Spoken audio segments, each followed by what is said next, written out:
doing Fire and Ice. That's one of my favorite poems. I was really pleased at how nicely it tied in. And then I also really enjoyed quoting Orson Scott Card in the last. You know, all these other writers are dead and gone, and here we have someone in the modern day who is writing with such insight. And he can give these profound one-sentence statements that just blow me away. So I was really excited to go to this one is from Caitlin Lagman, who came all the way from Washington up north. Very cool. Do you think of things as you write, or do you have it all planned out on an outline? I've noticed that a lot of people who come out to my signings, like, I don't know, 99.9%, are interested in writing in some capacity. I think those are the kind of people who come to signings. They want to know more about it. So I like to pull a few questions about writing. I am still pretty new to the process. I've only been doing this for 5 years. So I've been changing how I write. With Twilight, there was no plan. It was completely a mess. I just wrote to see what would happen. After that, I did have to use outlines, but I don't stick to them very often. I think my favorite outline is probably when I did for the host. In the end, it was like, I believe 75 pages long, single space. It actually included portions of dialogue when I would get going in there.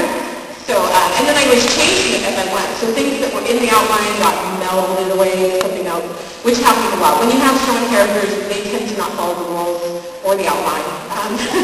But so I'm still playing with that. I like to do really long, detailed outlines that I then refuse to follow. That's sort of Nicole Graham asked, how would you encourage other writers? I think that my life should be an encouragement to other writers. I did not plan to have a writing career. I was terrified at the thought of trying to publish because of the rejection that was surely coming. And look what's happened. I mean, this is amazing. I'm sitting in this room with 2,000 people who are excited about my book.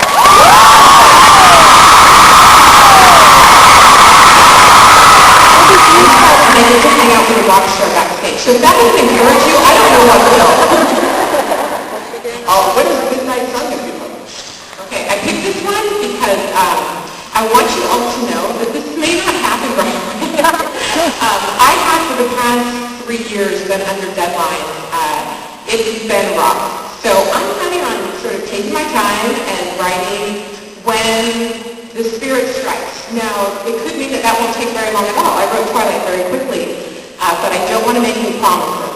So I can't give exact dates on this, but when I have a workable rough draft and I have a better sense of how long, because the editing process is fairly standard, I'll be able to let you know when that's going to be. Laura from Vancouver, Canada, has another one about the host. In the host, when Kyle found Sunny Jody, why did he not feel the hatred and resentment that Jared felt towards Wanda? See, that was just this really great specific post quote. That makes sense. The reason is because he knew Wanda, and even though he reacted pretty negatively to her himself, it let him view Sunny in a whole different perspective. And so he wasn't able to have that negative reaction because once you've been hanging out around his soul, it's kind of hard to see them in the same way. Jen W. from Canada asked, what kind of Ferrari does Bella drive? I wish all questions were that easy because really, can you drive anything other than an F-130? Is there another Ferrari? I'm not aware. And it's red, just in case. Another one from up north, Vancouver, BC. If the werewolves stay werewolves for as long as there's danger when they're around vampires, will Jake remain a werewolf forever?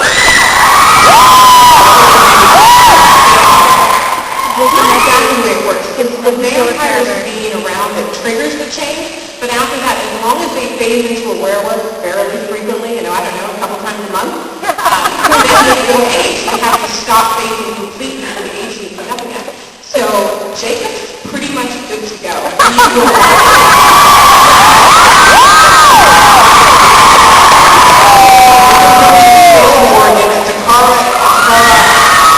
not even trying to pronounce your last name. I apologize. Why did you decide having a bloodbath battle at the end of Breaking Dawn? Don't get me wrong, I'm glad everyone lived and had a happy ending, but there was so much built for the Volturi confrontation. Right. This was something that I always knew was going to be that way, and I did try to put a few clues into the manuscript. The mention of the Merchant of Venice was deliberate to foreshadow a battle of the minds rather than a physical battle. Yeah! I am not the person. I don't think I have it in me to write the Hamlet ending, where like everything's embodied and there's one guy you don't know standing there giving a monologue about how he's fighting it all. That is so on me.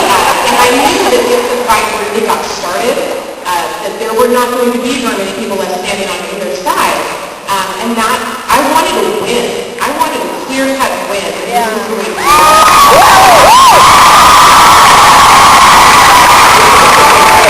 this was going to be Jane and Alex special in their human lives who warn such incredibly powerful vampire tactics? my question. Okay, let's see, I'm trying to get too involved. So, Alec and Jane really, for all intents and purposes, in the Twilight universe would be considered witches when they were human. You know, if you made Jane angry with you, even as a small child, bad things happened. It got more defined, though. Errol was aware of the twins. He was very interested in acquiring them. So imagine his disapproval when the villagers decided to burn them at the stake. He interrupted that, and the village was no more. The being burned at the stake part sort of focused both their talents. But Alec became all about no pain. That's what he was supposed to be. Whereas Jane learned to inflict that pain on others. So that's really how their talents developed. They weren't talented before, but they were human. This one comes from Lisa. Out of all of Carlisle's nomadic vampire friends, which one is your favorite and why? That's a good answer. I mean, clearly I have a soft spot for Garrett, right? I really had fun kind of bringing in the vampire world with all of the rings there. I really like Siobhan too. She's pretty cool. And then the Romanian.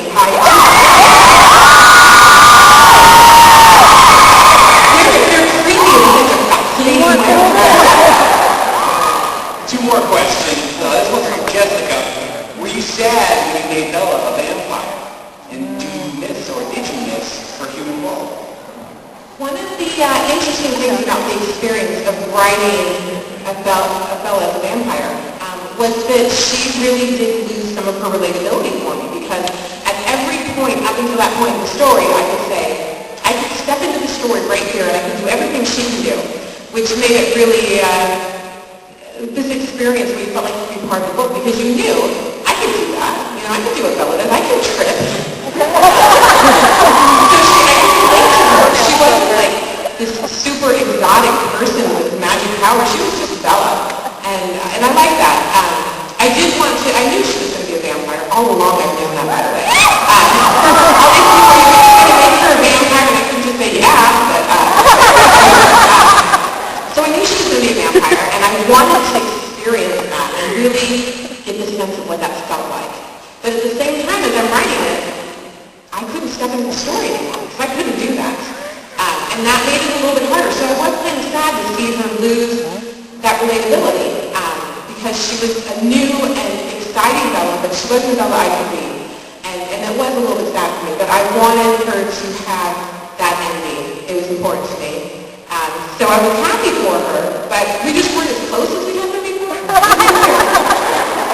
Our last question of the night. Why did you choose to end the series after the fourth book? I put that one right after the first one because the answer is the same. I knew that this wasn't going to be the same story like Bella was a vampire, and it wasn't going to be the